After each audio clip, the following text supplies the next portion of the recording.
Hello, boys and girls. It's nice to see you again. I'm delighted to be here.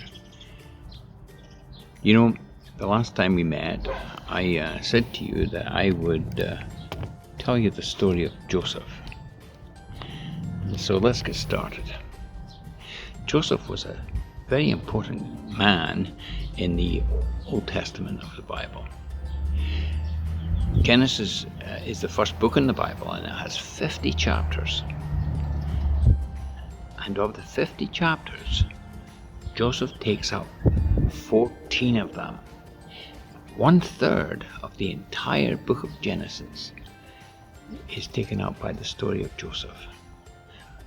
The reason is, of course, he lived till he was 110, and he did an awful lot of things.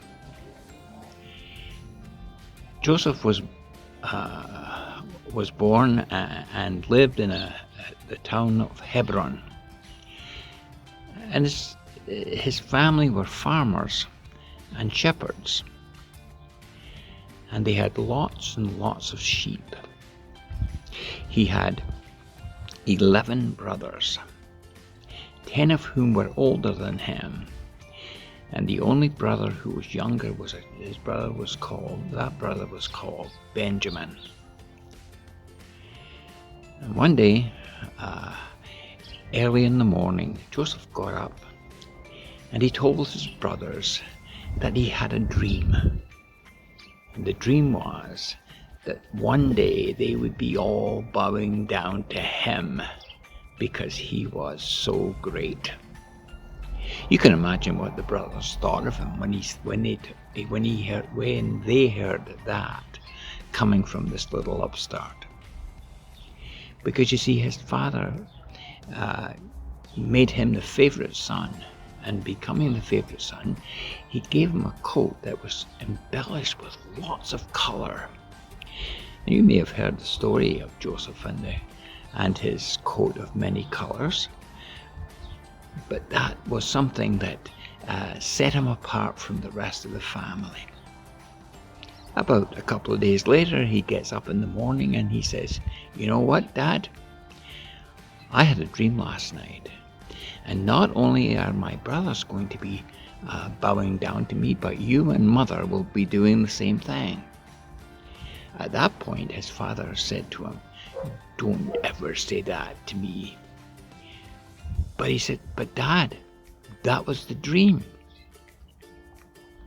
Well, his 10 brothers went out with the sheep, and the father sent them out into the hill country, just north of where they were. And eventually they landed up in a town called Shechem. Now Shechem was about, from Regina all the way to Mushdaw. And they drove their sheep all the way to Shechem to feed the sheep in the hill country. They had to go through Bethlehem. They had to go through Jerusalem. They had to go through Bethel. They had a number of towns they went through. But eventually they were feeding the sheep at Shechem. One day Dad said to Joseph, who was still at home, "Listen, Joseph, put on that nice coat of yours and go out and follow your brothers, and when you get there, make a report for me and bring it back to me." And so Joseph said, "Yes, Dad, I'll be on my way." And he took off and he went to Shechem. When he got there, he found that the brothers weren't there, and then he met somebody. He said, "Have you seen my brothers?" And they said, "Yes, we have. They have gone further north to a place called Dothan." And so Joseph started off to get to Dothan. Now Dothan was a very important spot because it was right on the junction of a road that would take people from Syria in the north all the way south to Egypt. So they were tending the sheep when from afar off they saw Joseph and his coat of many colors coming through the glen and through the valley. And you know, they decided, this is a good chance for us. We will make this guy suffer. In fact, they thought, well, let's kill him.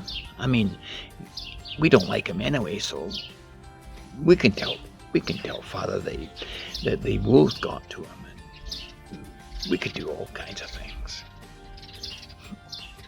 But the oldest brother said, no, let's not do that. Let's just keep him, and we'll put him in a pit. We'll throw him in this big hole and let him stay there. So Joseph came along, and they grabbed a hold of him. They took off his coat of many colors, and they threw him into this huge big hole.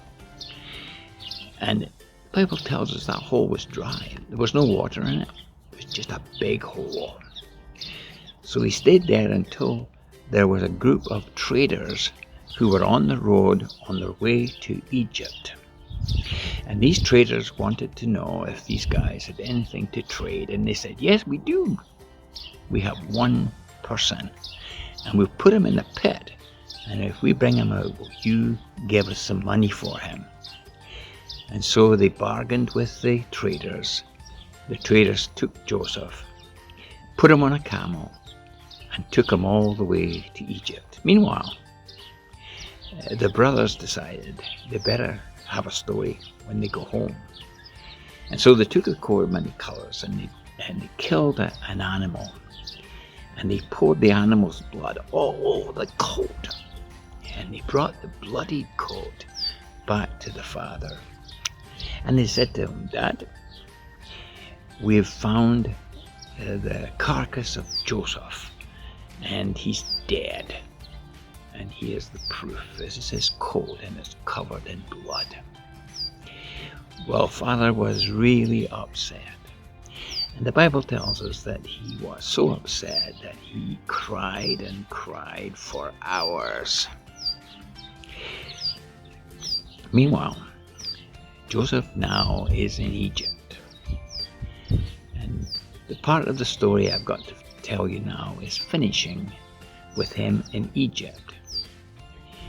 And he is brought into Egypt, and it's at that point the traders want to trade him off to someone else, and so they put him on the auction block, and they put him on top of a big platform, and they start to trade with people in order for him to be traded off to somebody who can use him as a slave. Now we've got to the end of that part of the story, and I want you to know that this story doesn't look like it's going to be very good for Joseph. So you better hang on and wait for the next part of it, because this guy Joseph is a really important guy in this whole story of the Bible. And so till next time, boys and girls, just think about what it's like to be a slave. Would you like to be away from your mom and dad for just a long time, not knowing where it's going or what's happening? That's where we're going to end it now. And so when you come back to see me next time, I'll tell you what happens to him as a slave. Goodbye, and have a really good day.